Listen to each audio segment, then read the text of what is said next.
Hello student, आज हम इसमें रे ऑप्टिक्स का लेक्चर नंबर 2 पढ़ेंगे।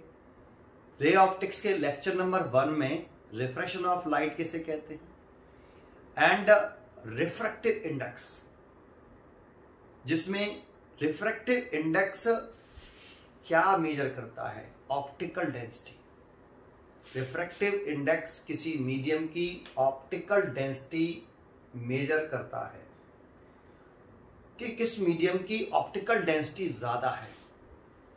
तो जिस मीडियम का रिफ्रैक्टिव इंडेक्स मोर होता है, रिफ्रैक्टिव इंडेक्स ज्यादा होता है, उसकी ऑप्टिकल डेंसिटी भी हाई होती है और स्पीड ऑफ लाइट उस मीडियम में स्मॉल होती है। तो रिफ्रैक्टिव इंडेक्स एक ऐसी क्वांटिटी है जो मेजर करती है उस मीडियम की ऑप्टिकल डेंसिटी और उस मीडियम में लाइट की स्पीड को। ये हमने लेक्चर नंबर 1 में बताया। मीडियम दो टाइप का होता है, एक ऑप्टिकली रेयर मीडियम और एक optically denser medium. Optically rare medium जिसकी ऑप्टिकल डेंसिटी लो हो, ऑप्टिकल डेंसिटी लो हो उसे ऑप्टिकली रेयर मीडियम कहते हैं। या ऐसा मीडियम जिसमें लाइट फास्टर मूव करे, जिसकी ऑप्टिकल डेंसिटी कम होगी, उसका रिफ्रैक्टिव इंडेक्स भी कम होगा, क्योंकि ऑप्टिकल डेंसिटी को हम मेजर करते हैं रिफ्रैक्टिव इंडेक्स से। रिफ्रैक्टिव इंडेक्स जितना स्मॉल, ऑप्टिकल डेंसिटी भी उतनी स्मॉल, और ऑप्टिकल डेंसिटी जितनी कम उसमें लाइट जो ट्रेवल करती है वो फास्टर मूव करती है, और ऐसे मीडियम को ऑप्टिकली रेयर मीडियम कहते हैं। एक होता है optical denser medium. Optical denser medium जिसकी ऑप्टिकल डेंसिटी हाई। तो जिस मीडियम का रिफ्रैक्टिव इंडेक्स ज्यादा होता है उसकी ऑप्टिकल डेंसिटी भी ज्यादा होती है, क्योंकि ऑप्टिकल डेंसिटी को मेजर किस क्वांटिटी से करते हैं, तो वो है रिफ्रैक्टिव इंडेक्स ऑफ मीडियम। तो जिस मीडियम का रिफ्रैक्टिव इंडेक्स हाई होगा उस मीडियम की ऑप्टिकल डेंसिटी भी वेरी वेरी हाई होगी, और ऑप्टिकल डेंसिटी वेरी हाई होगी तो डेंसिटी ज्यादा है, तो उस मीडियम में जो लाइट ट्रेवल करती है वो स्लोली मूव करती है, और ऐसे मीडियम को हम ऑप्टिकल डेंसर मीडियम कहते हैं। मैंने आपको ये भी बताया कि ऑप्टिकल डेंसिटी और मास डेंसिटी में डिफरेंस क्या होता है। मोस्टली जिस मीडियम की ऑप्टिकल डेंसिटी ज्यादा होती है उसी मीडियम की मास डेंसिटी भी ज्यादा होती है, और जिस मीडियम की ऑप्टिकल डेंसिटी कम होती है उस मीडियम की मास डेंसिटी भी कम होती है। बट वेरी फ्यू केसेस में ऐसे मीडियम भी होते हैं जिसमें मास डेंसिटी कम है बट उस मीडियम की ऑप्टिकल डेंसिटी ज्यादा है। तो हम ये ऑप्टिकली रेयर मीडियम और डेंसर मीडियम की बात कर रहे हैं। तो कौन सा मीडियम ज्यादा डेंस होगा, डेंसर मीडियम कौन सा होगा, वो हम डिसाइड करेंगे ऑप्टिकल डेंसिटी से, ना कि मास डेंसिटी से। ऑप्टिकल डेंसिटी किसकी ज्यादा होगी ये डिसाइड करेंगे रिफ्रैक्टिव इंडेक्स से, है ना। तो ये रिफ्रैक्टिव इंडेक्स के बारे में कितने टाइप्स का होता है, वन एब्सोल्यूट रिफ्रैक्टिव इंडेक्स और रिलेटिव रिफ्रैक्टिव इंडेक्स, इसके बारे में भी हमने लेक्चर नंबर 1 में बात करी थी। आज हम इसमें पढ़ने वाले हैं नया टॉपिक, उससे आगे कंटिन्यू कर रहे हैं। उसका नेम है law of refraction of light. तो थोड़ा हेड स्टार्ट करते हैं हम बेटा, हेडिंग डालते हैं पहले रिफ्रैक्शन ऑफ लाइट। थोड़ा सा इसको मैं बता दूं, याद दिला दूं आपको कि रिफ्रैक्शन ऑफ लाइट क्या है, फिर लॉ ऑफ रिफ्रैक्शन पढ़ते हैं। जब लाइट एक मीडियम से दूसरे मीडियम में तिरछी पास होती है, जब लाइट एक मीडियम से दूसरे मीडियम में तिरछी जाती है तो वो लाइट अपने ओरिजिनल पाथ से कुछ डेविएट हो जाती है या बेंड हो जाती है, और लाइट के डेविएट या बेंड होने के इस फिनोमेना को हम रिफ्रैक्शन ऑफ लाइट कहते हैं। तो हमने ये पढ़ा, जब लाइट एक मीडियम से दूसरे मीडियम में जाती है, तो लाइट एक मीडियम से जब दूसरे मीडियम में जाएगी तो अपने ओरिजिनल पाथ से डेविएट या बेंड हो जाएगी और इस फिनोमेना को हम रिफ्रैक्शन ऑफ लाइट कहते हैं। तो यहाँ देखो एक मीडियम से दूसरे मीडियम में जा रही है, तो इसका मतलब है मीडियम दो टाइप का है, ये हमने स्टडी करी, एक ऑप्टिकली रेयर मीडियम बोलते हैं और एक ऑप्टिकली डेंसर मीडियम। ठीक है, तो देखो हेडिंग लगाते हैं, ये हमने पढ़ चुके थे। हेडिंग लगाते हैं laws of refraction of light, laws of refraction of light, light के रिफ्रैक्शन के लॉ। तो फर्स्ट लॉ हम पढ़ रहे हैं, इसमें रिफ्रैक्शन ऑफ लाइट के 3 लॉज होते हैं, है ना, या 2 लॉज होते हैं। तो पहला लॉ क्या है, हम वो पढ़ रहे हैं कि जैसे ये एक इंटरफेस है जो दो मीडियम को सेपरेट कर रहा है, जैसे एक मीडियम ये है M1 और ये है M2।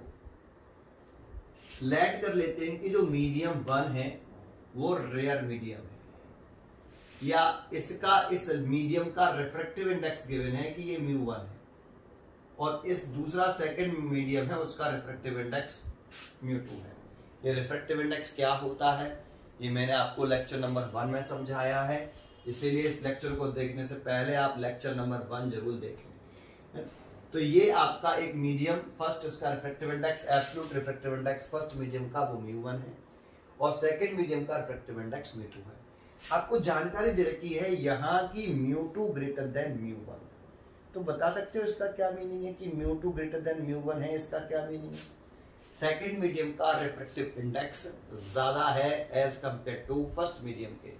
ये आपको जानकारी क्वेश्चन में गिवन है, मान लो ये डायग्राम दे रखा है और ये कह रहा है, तो आपसे पूछा जा रहा है कि μ2 जो सेकंड मीडियम है उसका रिफ्रैक्टिव इंडेक्स ज्यादा है as compare to first medium, इसका क्या मीनिंग है?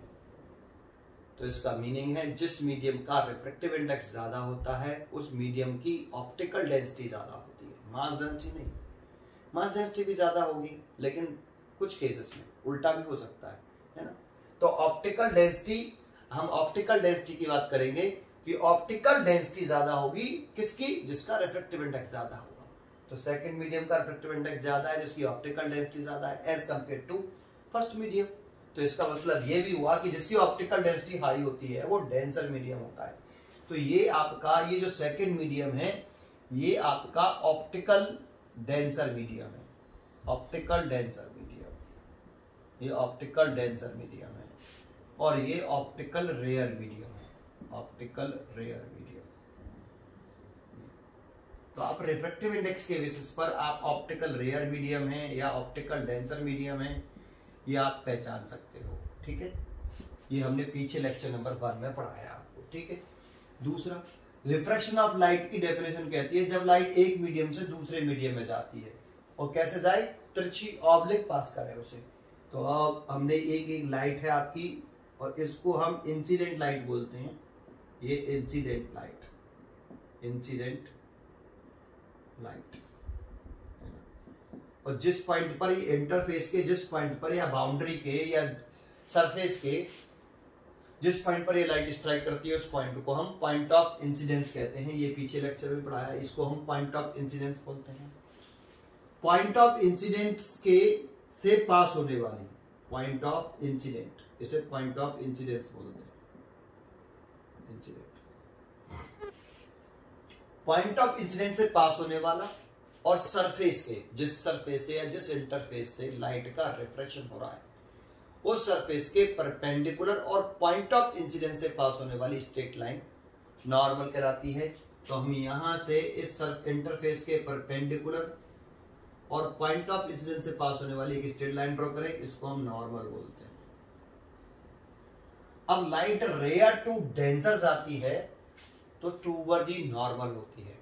ये भी हमने पीछे वाले लेक्चर में बताया, जब भी लाइट आपकी ऑप्टिकली रेयर मीडियम से ऑप्टिकली डेंसर मीडियम में जाएगी तो लाइट टूवर्ड दी नॉर्मल हो जाती है, और लाइट जब ऑप्टिकल रेयर मीडियम से डेंसर मीडियम में जाएगी लाइट टूवर्ड दी नॉर्मल होगी। तो डायग्राम बनाएंगे हम इस तरह से, ये लाइट जानी चाहती थी ऐसे सीधे, ये इस लाइट का ओरिजिनल पाथ है, लेकिन ये लाइट डेफिनेशन के अकॉर्डिंग जब लाइट ऑप्टिकली रेयर मीडियम से डेंसर मीडियम में जाती है तो अपने पाथ से डेविएट होती है, तो किधर होती है, टूवर्ड दी नॉर्मल। अब इसका रीजन देंगे कि ये टूवर्ड द नॉर्मल क्यों हुई, what is the cause of reflection of light, ये भी हम आगे पढ़ेंगे।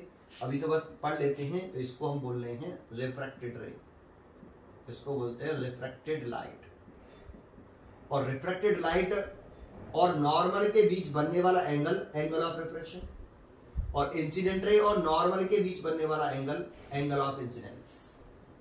तो देखो ये डायग्राम बनाया। फर्स्ट लॉ ये कहता है कि law of refraction of light, जब लाइट इंसिडेंट रे और रिफ्रैक्टेड रे और नॉर्मल जो कि पॉइंट ऑफ इंसिडेंट से पास होते हैं, तीनों के तीनों एक ही प्लेन में लाई करते हैं, ये एक ही प्लेन में लाई कर रहे हैं, लाई इन द सेम प्लेन। तो हम डेफिनेशन लिख सकते हैं कि इंसिडेंट लाइट या इंसिडेंट रे और रिफ्रैक्टेड रे और normal all lie in the same plane.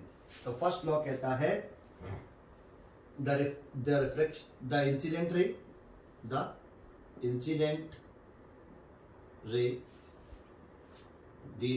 आपका refracted ray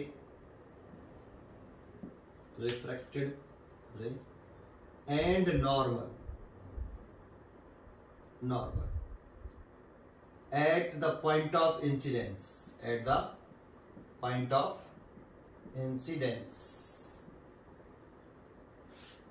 all lie in the same plane। अब इसको देखो पढ़ तो लिया, अब इसका मीनिंग क्या है कि सेम प्लेन में लाई करते हैं।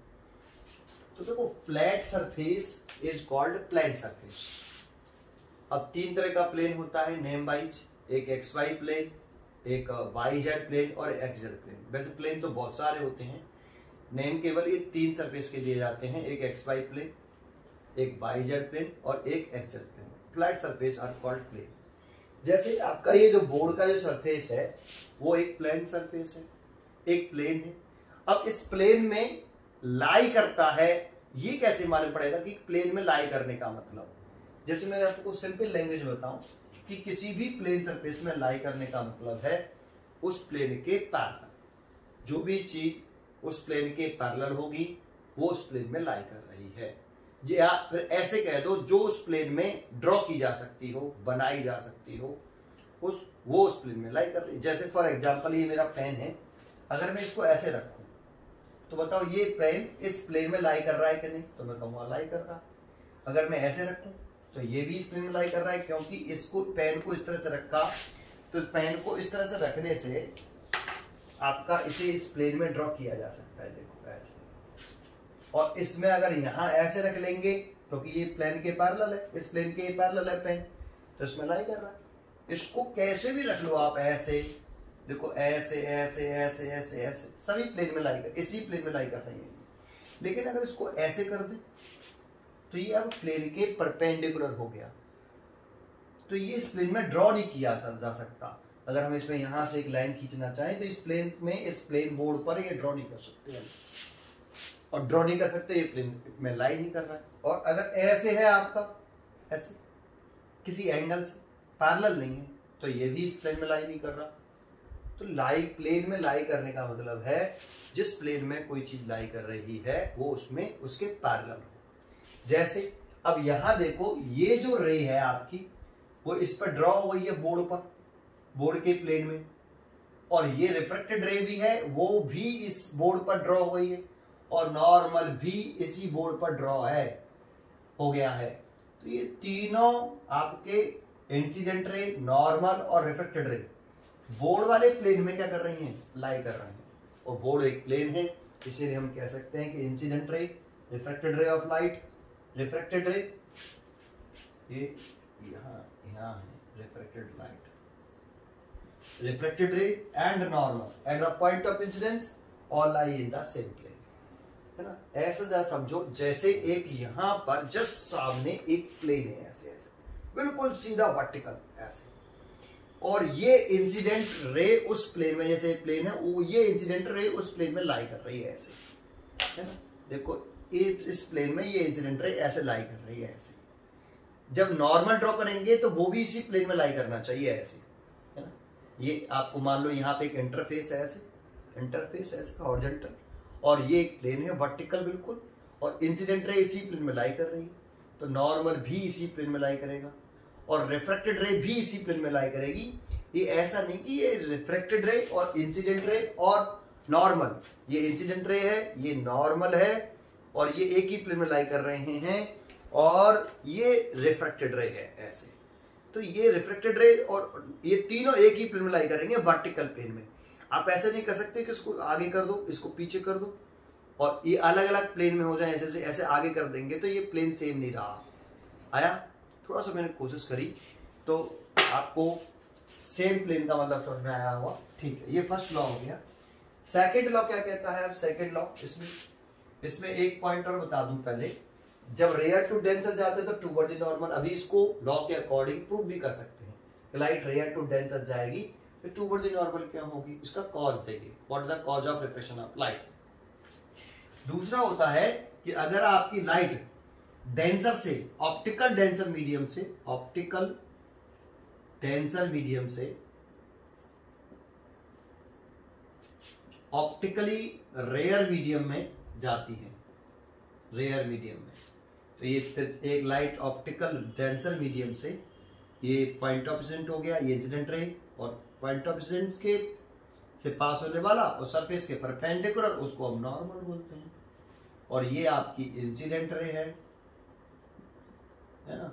और इंसिडेंट रे और नॉर्मल के बीच बनने वाला एंगल, एंगल ऑफ इंसिडेंस है। जब लाइट एक मीडियम से दूसरे मीडियम में जा रही है और रेयर मीडियम जा रही है तो अवे फ्रॉम द नॉर्मल, ये इसका ओरिजिनल पाथ, ये इसका ओरिजिनल पाथ, और लाइट अपने पास से डेविएट हो जाएगी, तो ये डेविएट हो गई अवे फ्रॉम द नॉर्मल।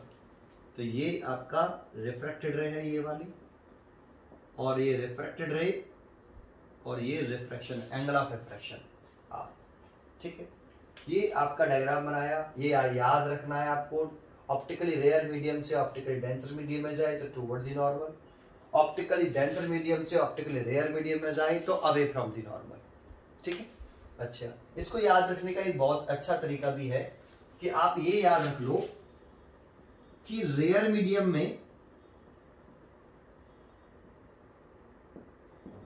बनने वाला एंगल, रेयर मीडियम में बनने वाला एंगल ऑलवेज बड़ा होता है, ऑलवेज बड़ा होता है। अब चेक कर लो, ये रेयर मीडियम है तो आई बड़ा है या आर? इस वाले डायग्राम में आई बड़ा है आर से। इसमें देखो, ये रेयर मीडियम है, ये डेंसर मीडियम है, आई बड़ा है आर, तो इसमें आई छोटा है आर बड़ा है। देखो, तो रेयर मीडियम में ही बनने वाला एंगल ऑलवेज बड़ा होता है, और आप इसके बेसिस पर आराम से डायग्राम बना सकते हो। ठीक है, अब सेकेंड लॉ क्या कहता है? सेकेंड लॉ ऑफ रिफ्लेक्शन का सेकेंड लॉ वो कहता है कि इंसिडेंस एंगल का साइन, इंसिडेंस एंगल का साइन और रिफ्रैक्टेड एंगल के साइन का रेशियो, इंसिडेंस एंगल के साइन और रिफ्रैक्टेड एंगल के साइन का रेशियो कांस्टेंट रहता है for given pair of media, pair of media, ये इंपॉर्टेंट है, पेयर ऑफ मीडिया लिखना, for constant for a given pair of media. ये इस लॉ को हम बोलते हैं रिफ्रैक्शन ऑफ लाइट का सेकेंड लॉ, और इसी को हम स्नेल्स लॉ के नाम से भी जानते हैं, क्योंकि इसकी डिस्कवरी, इसके बारे में जो बताया था वो स्नेल साइंटिस्ट ने बताया था, इसीलिए इसे स्नेल्स लॉ भी कहते हैं। इसका मतलब क्या है अभी आगे बताऊंगा, पहले अब डेफिनेशन में लिख सकते हैं, the ratio of the sine of the angle of incidence, तो द रेशियो है, देखो ये किसका है? साइन, ये ट्रिग्नोमेट्री वाला sine of the angle of incidence 2। जब रेशियो लिखते हैं नीचे वाला लिखेंगे तो 2, क्या लिखेंगे? Sine of the angle of refraction, angle of refraction is constant for given pair of media. ये जरूर लिखना बेटा, कांस्टेंट रहता है for a given pair of media. अब इसको समझते हैं, जैसे मैं आपको इसको इसमें समझाता हूं, इस डायग्राम पर इसे हटा देता हूं, जरा समझिए। इसको हम बोलते हैं स्नेल्स लॉ, इस वाले स्टेटमेंट को हम स्नेल्स लॉ बोलते हैं। आगे बढ़े तो sine I over sine r is equal to, ये जो कांस्टेंट होता है for a given pair of media, ये किसके इक्वल होता है? यहाँ जो कांस्टेंट टर्म है आपका, ये कांस्टेंट टर्म जो है वो किस क्या है, वो है 1μ2 कांस्टेंट। अब इसे ध्यान रखिए, ऐसा नहीं कि यहाँ पे हमेशा कांस्टेंट टर्म 1μ2 होता है, ऐसा नहीं है। जरा कॉन्सेंट्रेट करिए, इसे लिखते कैसे इस कांस्टेंट टर्म को। तो लाइट आपकी किस मीडियम से किस मीडियम में गई है, तो मीडियम 1 से मीडियम में 2 में जा रही है। तो लाइट M1 से M2 में जा रही है, तो लाइट जिस मीडियम में से जा रही है 1 से जा रही है 2 में, तो 1 पहले आएगा और 2 पीछे आएगा। लेकिन अगर लाइट ऐसे होती, हम लिखते M2 और यहां लिखते M1, ये सेकंड मीडियम ये फर्स्ट मीडियम, और लाइट ऐसे ट्रेवल करके जाती ऐसे ऐसे, तो हम लिखते इस कांस्टेंट टर्म को, क्या लिखते हैं, जो आपका कांस्टेंट टर्म है उसे लिखते हैं, इसका रिफ्रैक्टिव इंडेक्स μ2, इसका रिफ्रैक्टिव इंडेक्स 1, तो 2 पहले आएगा और 1 बाद में। इस बात को समझ लीजिए अच्छी तरीके से, रट्टा नहीं मारना है कि यहाँ पे हमेशा 1μ2 आएगा, ऐसा नहीं है, ठीक है। ये कैसे लिखते हैं, क्लियर है कांस्टेंट टर्म को। अच्छा आगे बढ़ते हैं, और 1μ2 एक कांस्टेंट टर्म है, और इसका नेम क्या है, इसका नेम क्या है, तो नेम पढ़ना भी समझिए इसका नाम, इसका नेम लिखते कैसे हैं।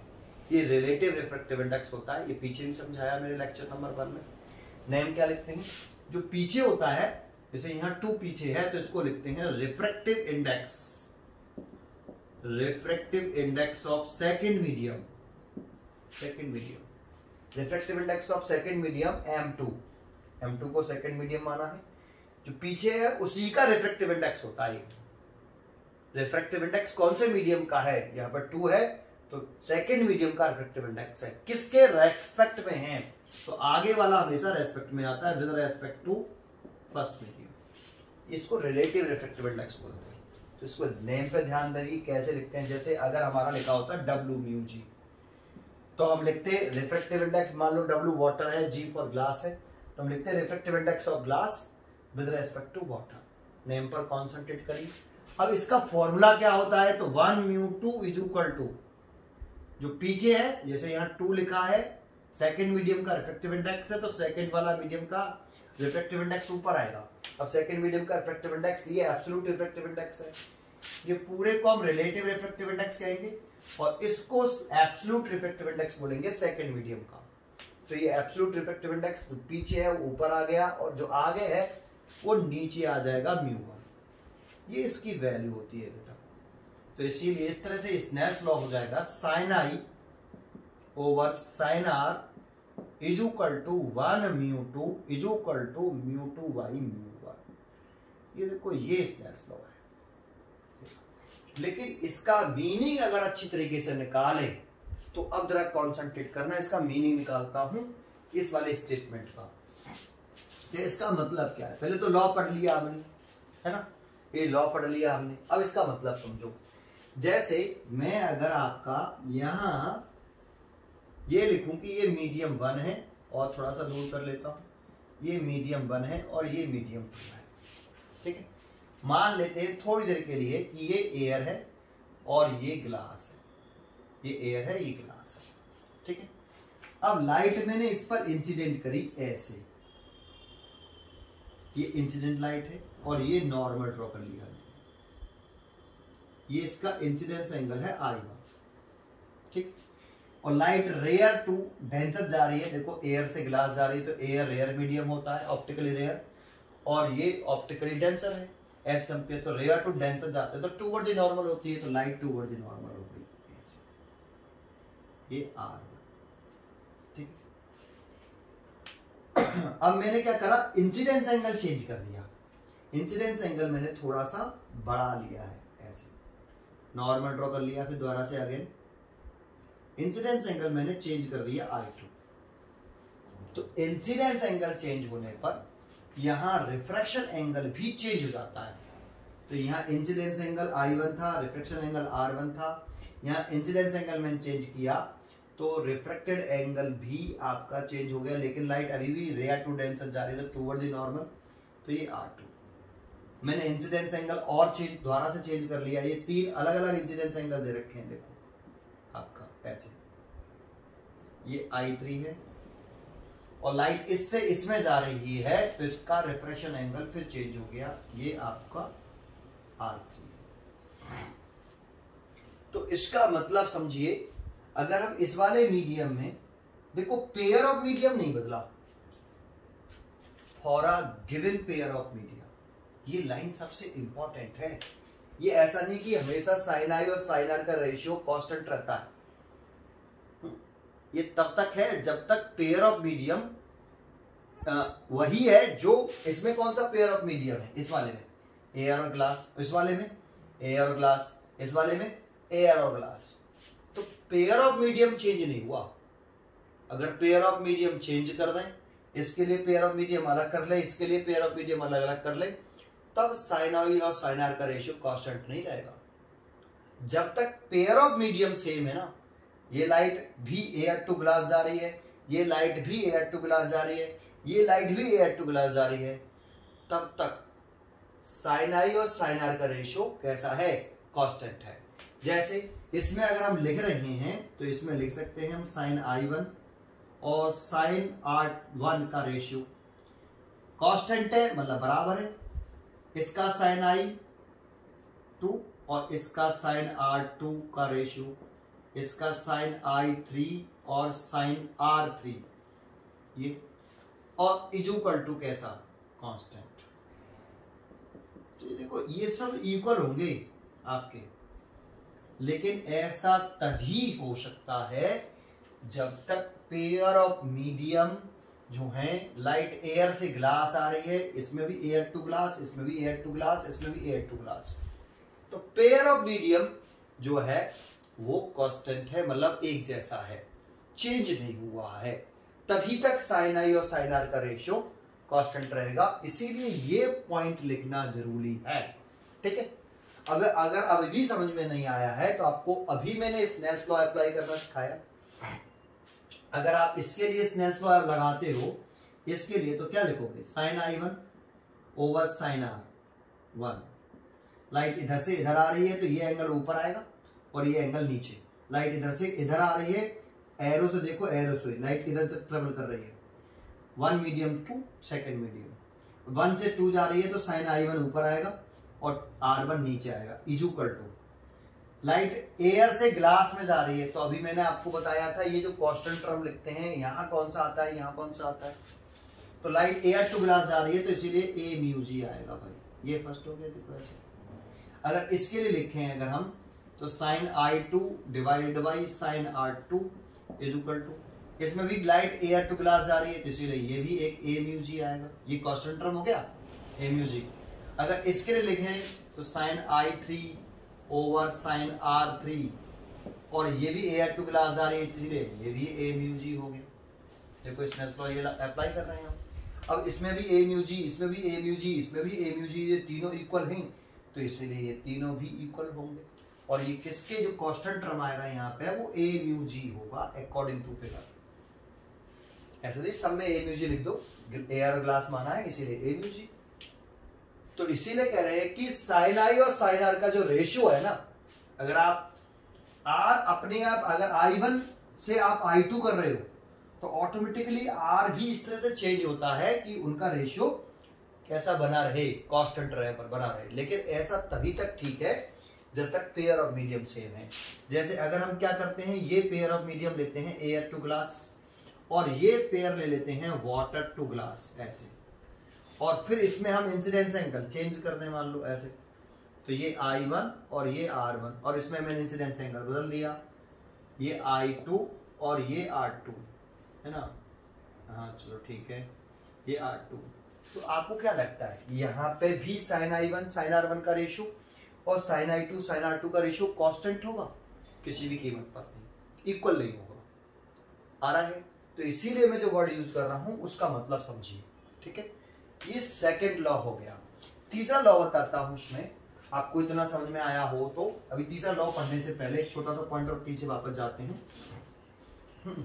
यहां तक आ गया बेटा, है ना। तो इसमें आगे बढ़ते हैं बेटा, इसमें और आगे बढ़ सकते हैं। जैसा कि मैंने लेक्चर नंबर 1 में आपको बताया, ये रिफ्रैक्टिव इंडेक्स के बारे में लेक्चर नंबर 1 में बताया था मैंने आपको। कॉन्सेंट्रेट करना बेटा वहां पे। मैंने आगे बता रहा हूं, उसमें मान लो इसमें लाइट की स्पीड v1 है, इस मीडियम में जो ऑप्टिकली रेयर मीडियम है उसमें लाइट की स्पीड v1। देखो ये μ2 ज्यादा है μ1 से, ये भी मैंने रीजन दिया आपको, समझाया क्यों ज्यादा है, कल भी पीछे लेक्चर में भी ये बात समझाई है।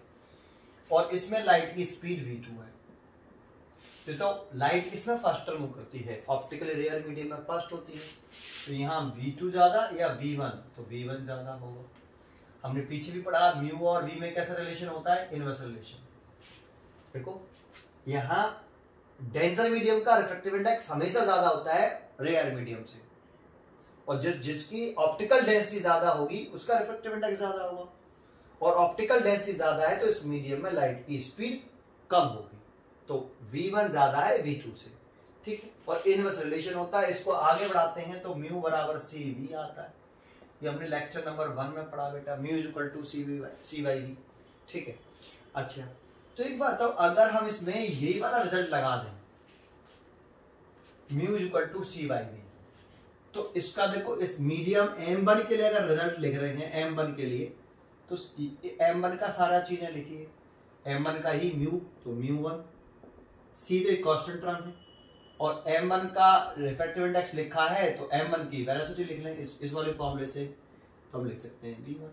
ऐसे ही M2 के लिए अगर लिखें तो इस मीडियम के लिए लिख रहे हैं तो इसी का सब कुछ लिख लें, μ2 इज इक्वल टू C/V2। इसके बारे में ज्यादा जानकारी अगर लेनी है तो लेक्चर नंबर 1 रिफ्रैक्टिव इंडेक्स उसी में समझाया, ठीक है। अब ये वाली दोनों वैल्यू अगर हम यहां पुट कर दे, देखो तो sin I और आगे बढ़ जाएगा ये formula, sin R is equal to 1 μ2 is equal to μ2 by μ1, और इस μ2 की जगह पर आप देखो कितना पुट कर सकते हो, C/V2, और इसकी जगह पर C/V1। तो देखो C से तो C कट गया, V1 ऊपर आ गया तो ये V1 और ये V2 नीचे, तो sin I over sin R is equal to, अब रिजल्ट लिखने का तरीका हो गया 1 μ2 लिख सकते हैं, जो पीछे है ऊपर, जो आगे है वो नीचे रिफ्रैक्टिव इंडेक्स में, बट वेलोसिटी में देखो जो आगे है वो ऊपर, अगर 1 आ गया तो 1 ऊपर आ गया, 2 पीछे है तो वो नीचे। और वैसे भी म्यू और v में कैसा रिलेशन होना चाहिए, इनवर्स रिलेशन। तो देखो यहाँ 2 ऊपर v2 नीचे, μ1 नीचे v1 ऊपर, होना भी चाहिए इनवर्स रिलेशन, ठीक है। तो एक रिजल्ट देखो ये बन गया ये, लेकिन इस रिजल्ट को हम और आगे बढ़ा सकते हैं। मैंने बताया था कि इस मीडियम की में लाइट की वेवलेंथ λ1 और इस मीडियम में लाइट की वेवलेंथ λ2। एक टर्म और है, एक लाइट की वेवलेंथ है, ये लाइट की वेवलेंथ है, ये मीडियम 1 में लाइट की वेवलेंथ, ये मीडियम 2 में लाइट की वेवलेंथ। एक टर्म और होता है फ्रीक्वेंसी f1, इसमें लाइट की फ्रीक्वेंसी f1 है और इसमें लाइट की फ्रीक्वेंसी f2 है। तो जो थर्ड लॉ है हमारा, इसका तीसरा जो पॉइंट है, थर्ड लॉ में इंक्लूड कर देता हूं मैं इसे, ये तीसरा लॉ भी बोल सकते हो, law of reflection of light. क्या कि जब लाइट एक मीडियम से दूसरे मीडियम में जाती है, जब भी लाइट एक मीडियम से दूसरे मीडियम में जाएगी तो लाइट की फ्रीक्वेंसी और फेज ऑफ लाइट चेंज नहीं होता। क्यों नहीं चेंज होता, इसका रीजन भी मैंने आपको लेक्चर नंबर 1 रे ऑप्टिक्स के जी पहले लेक्चर में ये समझाया, फिर भी एक बार रिवाइज कर देता हूं। ये इंपॉर्टेंट है कि जब भी लाइट एक मीडियम से दूसरे मीडियम में जाती है तो उस लाइट की फ्रीक्वेंसी और फेज चेंज नहीं होता, जबकि लाइट की स्पीड चेंज हो जाती है, लाइट की वेवलेंथ चेंज हो जाती है। स्पीड और वेवलेंथ चेंज हो जाती है जब लाइट एक मीडियम से दूसरे मीडियम में जाती है, बट फेज और फ्रीक्वेंसी सेम रहती है। तो हम यहां लिख सकते हैं पहला तीसरा पॉइंट कि whenever light goes from one medium to another medium, जब लाइट आपकी एक मीडियम से दूसरे मीडियम में जाती है, the frequency of light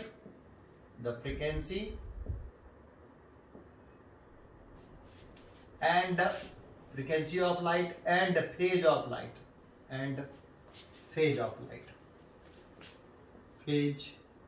light ये क्या नहीं होते, चेंज नहीं होते, डू नॉट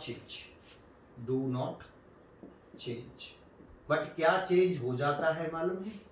वेवलेंथ और वेलोसिटी ऑफ लाइट, ये एक मीडियम से दूसरे मीडियम में जाने पर लाइट की वेलोसिटी और लाइट की वेवलेंथ चेंज हो जाती है, लेकिन क्या चेंज नहीं होता? फ्रीक्वेंसी और फेज चेंज नहीं होता। कब? जब लाइट का रिफ्लेक्शन होता है एक मीडियम से दूसरे मीडियम में। सर फ्रीक्वेंसी का आपने देखो एक फॉर्मूला पढ़ा हो, V बराबर एन लैम्डा, ये 11th में पढ़ा होगा साउंड वेव में। वेव सर वो तो वेव का फॉर्मूला था, साउंड वेव का। तो जानते हो लाइट भी एक इलेक्ट्रोमैग्नेटिक वेव है, लाइट इलेक्ट्रोमैग्नेटिक वेव का एक पार्ट है।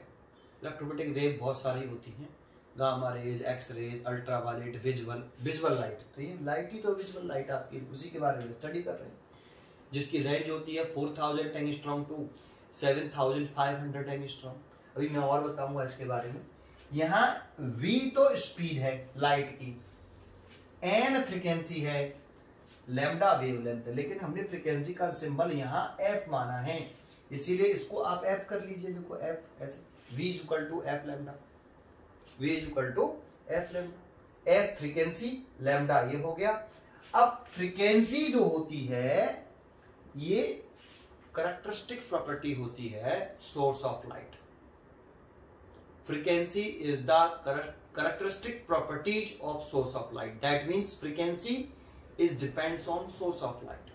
तो ये जो फ्रीक्वेंसी है ये डिपेंड करती है, depends on source of light, है ना। और अगर इस सोर्स ऑफ लाइट पे डिपेंड करती है तो मान लो इस इंसिडेंट लाइट का सोर्स ये रहा, ये सोर्स है आपका। तो इंसिडेंट लाइट का अगर सोर्स ये है तो बताओ रिफ्लेक्टेड लाइट का सोर्स कौन है? तो जो इंसिडेंट लाइट है वही तो लाइट रिफ्लेक्ट हो गई है, एक मीडियम से दूसरे मीडियम में जा रही है। तो इंसिडेंट लाइट का अगर सोर्स ये है तो रिफ्लेक्टेड लाइट का भी सोर्स ये है, तो सोर्स चेंज नहीं हो रहा, सोर्स एक ही है इंसिडेंट लाइट रिफ्लेक्टेड लाइट का, इसलिए फ्रीक्वेंसी भी चेंज नहीं होगी, क्योंकि frequency is the characteristic property of source of light. ठीक है। जबकि जो लैम्डा है, लाइट की जो वेवलेंथ है, ये जो लाइट की वेवलेंथ है ये डिपेंड करती है, डिपेंड्स ऑन मीडियम पे डिपेंड करती है। और देखो यहाँ मीडियम चेंज हो रहा है, ये ऑप्टिकली रेयर मीडियम है, ये ऑप्टिकली डेंसर मीडियम है ना। तो यहाँ मीडियम चेंज हो रहा है, इसीलिए वेवलेंथ भी चेंज होगी। स्पीड ऑफ लाइट के बारे में तो हम पढ़ ही चुके हैं। ऑप्टिकली रेयर मीडियम में लाइट फास्टर मूव करती है और ऑप्टिकली डेंसर मीडियम में लाइट स्लो मूव करती है, और ये डिपेंड करती है रिफ्रैक्टिव इंडेक्स पर। रिफ्रैक्टिव इंडेक्स के साथ इसका रिलेशन होता है इनवर्स रिलेशन। रिफ्रैक्टिव इंडेक्स जितना ज्यादा, दैट मींस उसकी ऑप्टिकल, उस मीडियम की ऑप्टिकल डेंसिटी ज्यादा, और जिस मीडियम की ऑप्टिकल डेंसिटी ज्यादा डेंस, तो उसमें लाइट स्लोली चलेगी। तो लाइट स्लोली चलती है डेंसर मीडियम में। Optically rare medium, that means जिसका रिफ्रैक्टिव इंडेक्स कम, रिफ्रैक्टिव इंडेक्स कम, दैट मींस उसकी ऑप्टिकल डेंसिटी कम। ऑप्टिकल डेंसिटी कम तो वो ज्यादा कम डेंस है, और कम डेंस है तो उसमें लाइट फास्टर मूव करेगी। तो वेलोसिटी के बारे में आपका डेंसिटी डिसाइड करती है, ऑप्टिकल डेंसिटी किसमें फास्ट चलेगी किसमें स्लो चलेगी, और ऑप्टिकल डेंसिटी को डिसाइड करता है रिफ्रैक्टिव इंडेक्स। ठीक है, उसको मेजर करने के लिए रिफ्रैक्टिव इंडेक्स क्वांटिटी होती है। तो जरा यहां देखें तो यहां वेवलेंथ का वेलोसिटी के साथ ऐसा रिलेशन है, क्योंकि फ्रीक्वेंसी तो चेंज होगी नहीं, तो फ्रीक्वेंसी चेंज क्यों नहीं हो रही समझ में आ रहा, बराबर क्यों है, क्योंकि frequency is the property of source of light, है ना, और फ्रीक्वेंसी डिपेंड करती है सोर्स ऑफ लाइट पर, इसीलिए सोर्स चेंज नहीं हो रहा, इसीलिए फ्रीक्वेंसी चेंज नहीं हो रही। लेकिन लैम्डा मीडियम पर डिपेंड कर रहा है और मीडियम चेंज हो रहा है, इसीलिए आपका वेवलेंथ चेंज होगा और वेलोसिटी के साथ ऐसा। अब जरा देखो, जिस मीडियम में लाइट की वेवलेंथ ज्यादा, वेलोसिटी ज्यादा होगी ना, उसी मीडियम में लाइट की वेवलेंथ ज्यादा होगी। तो वेलोसिटी किस मीडियम में ज्यादा है, रेयर मीडियम में। तो रेयर मीडियम में लाइट की वेवलेंथ ज्यादा होती है और डेंसर मीडियम में लाइट की वेवलेंथ कम होती है, ये समझ लो अच्छी तरीके से, है ना, क्योंकि जिस मीडियम में लाइट स्पीड ज्यादा होगी उसी मीडियम में लाइट की वेवलेंथ ज्यादा होगी, और स्पीड कौन से मीडियम में ज्यादा, रेयर मीडियम में, इसीलिए वेवलेंथ भी रेयर मीडियम में ज्यादा होगी। तो हम यहां लिख सकते हैं कि λ1 इज ग्रेटर देन λ2। λ1 λ2 के फेर में मत पढ़ना, ऑप्टिकली रेयर मीडियम पर ध्यान देना, ये ऑप्टिकल रेयर मीडियम है, ये ऑप्टिकल डेंसर मीडियम है, उसके बेसिस पर लिखे मैंने ये तीनों पॉइंट, इतना आ गया। अगर ये आगे समझ में आया तो इसको थोड़ा सा हम और इंक्रीज कर सकते हैं इस फॉर्मूले को। सर कैसे, तो इस फॉर्मूले को देखो हम कैसे इंक्रीज करते हैं, इसको हटा देता हूं बेटा, है, और ध्यान रखना कि फ्रीक्वेंसी सेम रहती है। ठीक है, अब फ्रीक्वेंसी मान लो सेम है तो इसको f मान लेते हैं, और फेज भी सेम रहता है। ठीक है, अच्छा, तो देखो इस फॉर्मूले को हम ऐसे बना सकते हैं, sine I over sine r is equal to 1 μ2 is equal to μ2 divided by μ1 is equal to v1 divided by v2, और v इज इक्वल टू होता है f लैम्डा, और f सेम है दोनों मीडियम का, तो इस v की जगह पर हम f लैम्डा लिखें तो f λ1 और f λ2 ऐसे, और f से f क्या हो गया, कैंसिल। तो इस वाली कंडीशन में फॉर्मूला बन गया sine I over sine r is equal to 1v2 is equal to μ2 over μ1। देखो इसी पे ध्यान रखो, बस केवल 2 पीछे है तो μ2 ऊपर आएगा, 1 आगे है तो μ1 नीचे आएगा, बाकी का देखो इससे μ और v में कैसा रिलेशन, इनवर्स रिलेशन। और इस बात का ध्यान रखोगे तो सीधी सी बात है कि μ1 नीचे है तो v1 ऊपर आएगा, तभी तो इनवर्स रिलेशन बनेगा। और v और लैम्डा में कैसा रिलेशन, डायरेक्ट रिलेशन, तो v1 ऊपर है तो λ1 ऊपर आएगा, λ2 नीचे आएगा। ये बात समझ में आई आपको बेटा? ठीक है, तो देखो इस तरीके से आप यहां तक लिख सकते हो। ठीक है, आगे देखते हैं इसमें cause of refraction of light. देखो अभी थोड़ा सा कॉज देने से पहले मैं दो डायग्राम बना लेता हूं। मान लो ये मीडियम 1 है और ये मीडियम 2 है, इसका रिफ्रैक्टिव इंडेक्स μ1 और इसका रिफ्रैक्टिव इंडेक्स μ2, और यहाँ जानकारी दे रखी है कि μ2 इज ग्रेटर देन μ1। अब इसका मतलब तो समझते होंगे आपका, ये ऑप्टिकली रेयर मीडियम है, आर दे देता हूँ, ये ऑप्टिकली डेंसर मीडियम है, क्योंकि जिसका रिफ्रैक्टिव इंडेक्स ज्यादा होता है वो डेंसर मीडियम होता है। इस पॉइंट नोट कर लीजिए अच्छी तरीके से। दूसरा, ये मीडियम फिर 1 लिख दिया, ये मीडियम 2 लिख दिया, इस मीडियम का रिफ्रैक्टिव इंडेक्स μ1, इस मीडियम का रिफ्रैक्टिव इंडेक्स μ2, तो और यहाँ लिख देता हूं कि μ2 कम है μ1 ज्यादा है, तो इसका मतलब है ये डेंसर मीडियम है और ये रेयर मीडियम है। और ये भी वाली बात समझ में आ गई होगी कि अगर ये रेयर मीडियम है तो इसमें लाइट की स्पीड v1 और इसमें लाइट की स्पीड v2, तो रेयर मीडियम में लाइट की स्पीड ज्यादा, या डेंसर मीडियम में तो रेयर मीडियम में लाइट फास्टर मूव करती है और डेंसर मीडियम में स्लोली मूव करती है। ऐसे ही इस मीडियम में लाइट की स्पीड v1 और इस मीडियम में लाइट की स्पीड v2, तो किस मीडियम में वेलोसिटी ज्यादा, v2 ज्यादा या v1। तो देखो आपका ये रेयर मीडियम है नीचे वाला, और ये नीचे वाला रेयर मीडियम है, तो रेयर मीडियम में लाइट की स्पीड ज्यादा होती है, इसीलिए v2 ज्यादा। और रिलेशन इनवर्स रिलेशन होता है, इस बात का ध्यान रखें, म्यू और v में इनवर्स रिलेशन होता है। ठीक है, और प्रोपोर्शनल टर्म उठाते हैं तो कांस्टेंट टर्म आता है। ठीक है, तो हेडिंग डालें हम cause of refraction of light, refraction of light, light के रिफ्रैक्शन होने का कॉज। अगर हमसे कोई पूछता है कि लाइट का रिफ्रैक्शन क्यों होता है, तो देखो आप अगर ध्यान से देखोगे तो जब लाइट एक मीडियम से दूसरे मीडियम में जा रही है तो वेलोसिटी चेंज हो रही है कि नहीं? तो वेलोसिटी का डिफरेंट मीडिया में चेंज होना ही रिफ्रैक्शन होने का कॉज है। जब लाइट एक मीडियम से दूसरे मीडियम में जाती है तो लाइट की वेलोसिटी चेंज हो जाती है, और लाइट की वेलोसिटी का चेंज होना ही रिफ्रैक्शन होने का कॉज है। अब रिफ्रैक्शन होने का कॉज लाइट की वेलोसिटी का चेंज होना कैसे हो सकता है, तो उसको जरा समझते हैं। देखो, मैंने इसमें एक लाइट इंसिडेंट कर दी ऐसे, ये इंसिडेंट लाइट है और ये मैंने नॉर्मल ड्रॉ कर लिया, ठीक है। और जानते हो यहां से एक बात और प्रूफ हो जाएगी कि लाइट रेयर टू डेंसर जाती है तो टूवर्ड द नॉर्मल ही क्यों होती है, और लाइट डेंसर टू रेयर जाती है तो अवे फ्रॉम द नॉर्मल ही क्यों होती है। इस बात को भी हम प्रूव कर सकते हैं, क्योंकि अगर यही प्रूव कर दे तो यही तो रिफ्रैक्शन है। लाइट रेयर टू डेंसर जा रही है तो आपकी टूवर्ड द नॉर्मल होती है, अपने पाथ से चेंज हो रहा है, पाथ चेंज हो रहा है उसका, तो यही तो रिफ्रैक्शन होता है, ठीक है। तो जरा समझें इसको कैसे प्रूव करें। तो जरा देखो, इस वाले में ये हेडिंग डाल लेते हैं यहाँ, cause of refraction of light, cause of, हाँ चल रहा है, cause of refraction of light, cause of refraction of light, है ना। तो जरा समझो, स्नेल्स लॉ लगाइए बेटा, स्नेल्स लॉ लगाना आता है ना।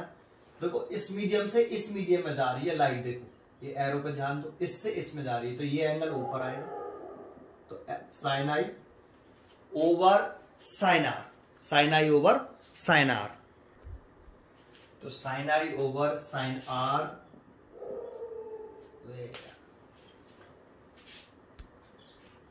Sign I over sine r is equal to क्या आएगा, 1 से 2 में आ रहे हैं तो 1 म्यू 2 आएगा, इज इक्वल टू, और क्या लिख सकते हैं, mu 2 by mu 1, Snell's law apply लगा रहे हैं।